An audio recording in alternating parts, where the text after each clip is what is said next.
NCCIA ने एक बड़ा ज़बरदस्त एक बैनुल-अक़वामी मुनज़्ज़म जो साइबर फ्रॉड का गैंग है वो बस्ट किया है।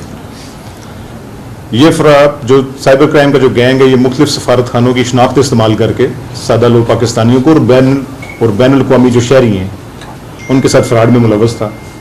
इस कार्रवाई के दौरान 12 अफराद हमने गिरफ्तार किए हैं। ये जो गिरोह है ये मुलज़मान ये इटली, जर्मनी, सऊदी अरब और दीगर ममालिक के सफारत खानों के इम्पर्सोनेशन और उनके साथ और उनके एहलकारों के साथ और पाकिस्तानी शहरियों के साथ फ्रॉड में मुलव्वस था।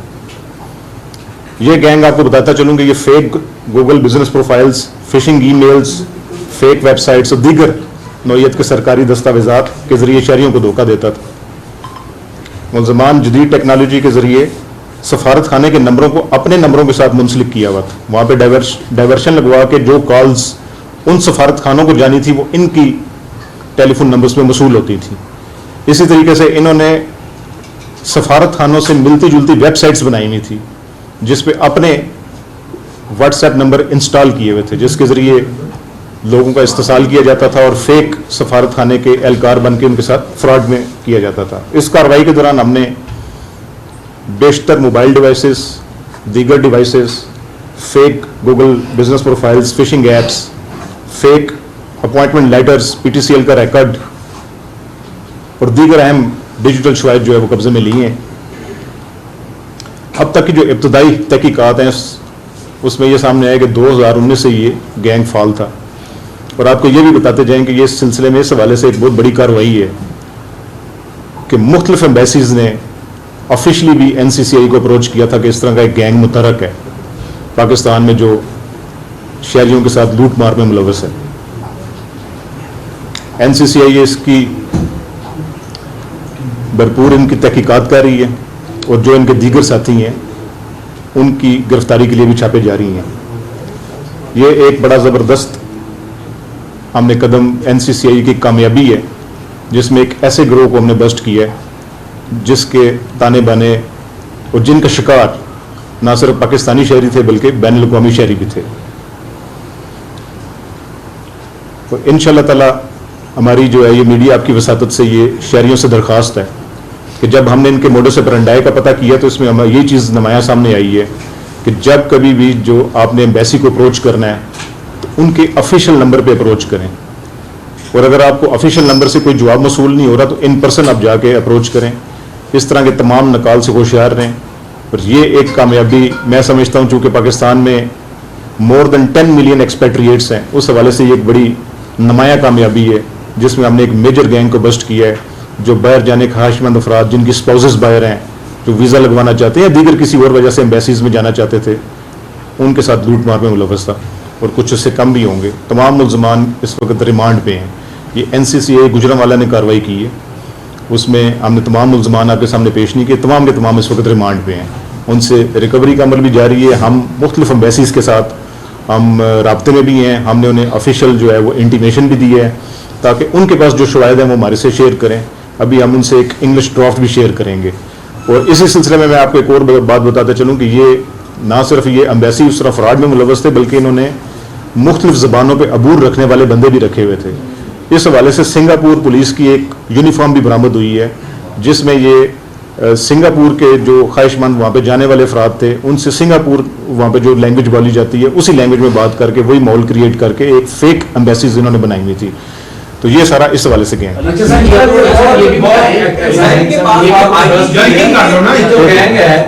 इस हवाले से ये काइंडली क्लियर कर दें इंटरनेशनली इनका अगर एक्सपोजर आप बता रहे हैं कि अपनी एम्बेसी भी इन्होंने जनरेट कर रखी। ये जो लोगों से पैसे हथियाते थे वो डॉलर्स में लेते थे उनमें इन्होंने कौन कौन से अकाउंट जनरेट किए हुए थे?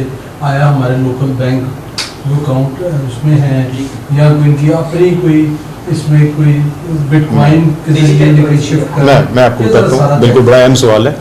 इसमें बेसिक मैंने आपको बताया कि जिस तरह फेक वेबसाइट्स इन्होंने बनाई हुई थी। अगर एम्बेसी इटालियन एम्बेसी की एक वेबसाइट है तो उसमें फर्ज करें एक इंसान इन्होंने अपना ऐड करके उसी से मिलती जुलती वेबसाइट बनाई हुई थी सेम वही रेप्लिकेट। उसमें इन्होंने एक व्हाट्सएप नंबर अपना इंस्टॉल किया हुआ था। उस व्हाट्सएप नंबर के जरिए फिर ये मुख्तलिफ जो सार्फिन है उनसे ये रब्ता करते थे।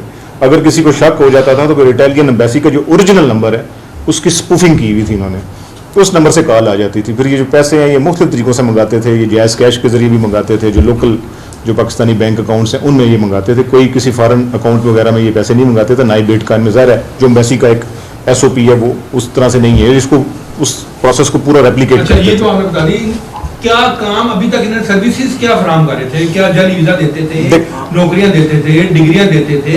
असल इनका था क्या, कारोबार क्या था? अली सिर्फ इसी पे ऐड कर लें कि एक तो जो फराज साहब ने बात की है, दूसरा ये भी ऐड कर लें कि अभी तक क्या इन्होंने कोई इस हवाले से कोई लोगों को भी बाहर भेजा है? अगर भेजा है तो उनकी तादाद कितनी है? असल काम क्या था, कारोबार? देखें, इनका असल काम तो सारा जेल ही था।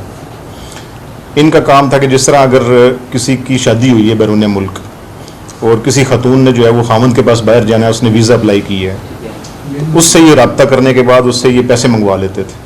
फिर ये हीले बानों से और पैसे मंगाते थे, जितना देर तक ये पैसे मंगवा सकते थे ये उनसे पैसे मंगाते थे। किसी की वीज़ा एक्सटेंशन होनी है उससे पैसे मंगा लिए और उसके बाद में उसके नंबर को ब्लॉक कर दिया या उसको फिर उसका फ़ोन ही ना उठाया। तो ये टिपिकल एक फ्रॉड का तरीका है।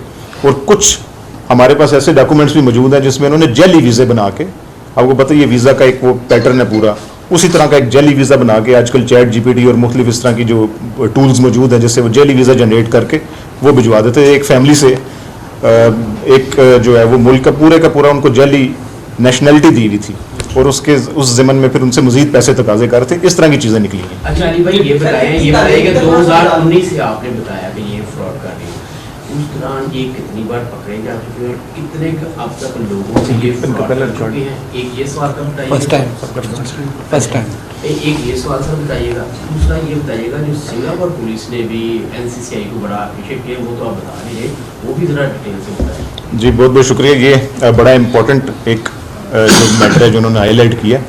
सिंगापुर जो नेशनल पुलिस है उसकी तरफ से एक प्रेस रिलीज भी जारी होगी। एक हमने जो गैंग पकड़ा है टाइकून 2FA, जो ऐप बना के जो पाकिस्तानियों का और मुख्तलिफ बैनुल-अक़वामी शहरियों का जो इस्तेमाल करते थे, जिसके ज़रिए उनका मोबाइल फ़ोन हैक हो जाता था, लैपटॉप हैक हो जाता था। एक बड़ी इंपॉर्टेंट ऐप है ये जो पूरी दुनिया में ऑलमोस्ट बैन है, टाइकून 2FA के नाम से। वो टाइकून 2FA जी, टाइकून 2FA आपको प्रेस रिलीज दे देंगे, उसमें सारी तफसीलात मौजूद होंगी। ये जो ऐप है ये टेलीग्राम के ज़रिए फ़रोख्त होती थी। टेलीग्राम के ज़रिए फ़रोख्त करने के बाद इसमें अब तक की जो तफसीलात हैं 96,000 के करीब ये ऐप फ़रोख्त कर चुके थे, जिसमें बेशतर जो है जो इनके गाहक थे वो USA से तलक रखे थे। फिर जो नियर ईस्ट यानी अब ये समझ लें कि जापान, चाइना, सिंगापुर, उसके बाद मिडल ईस्ट के कुछ इनके जो थे, साउथ अफ्रीका, नॉर्थ अफ्रीका, तो उस हवाले से वो पूरी तफसीलात मौजूद हैं। हमने वो आपको एक ही उसमें वो दे देंगे सारी चीज़ें। तो उस हवाले से ये सारा जो एक बड़ा अहम संग मील है जिसकी शिकायत बाज़ाब्ता तौर पे सिंगापुर की गवर्नमेंट ऑफ पाकिस्तान से की थी, वो हम उनके साथ लाइजान में हैं। जब हम अपनी एक जो इंशाल्लाह ये सारी तहकीकात मुकम्मल कर लेंगे तो इन सिंक विद NCCI, ये सिंगापुर जो नेशनल पुलिस है वो भी हमारी ये इसकी बताइएगा कि इस गैंग के हवाले से क्या आपको भी कोई खुद से इतला थी या सिर्फ सिंगापुर पुलिस के इतला देने पर आपको पता चला? ये सेम गैंग है सर? देखें, ये बिल्कुल आपकी बात ठीक है, हम अपना फुटप्रिंट बढ़ा रहे हैं, लेकिन ये जो टाइकून 2FA की जो इन्फॉर्मेशन है ये तो ओरिजिनेट तो वहाँ से हुई है। उस पर फिर हमने एक बड़ी मेहनत की, बड़ा इसमें काम करते हुए ये सारे गैंग ट्रेस किया। जो गैंग में जो सेलर है, इनका प्रिंसिपल सेलर है, उसको अरेस्ट किया है और उसके बाद जिसने ये सारी डेवलप की थी ऐप उसको अरेस्ट किया है। कुछ इस गैंग में मिसिंग मेंबर्स हैं, गैंग मिसिंग, वो इस वक्त UAE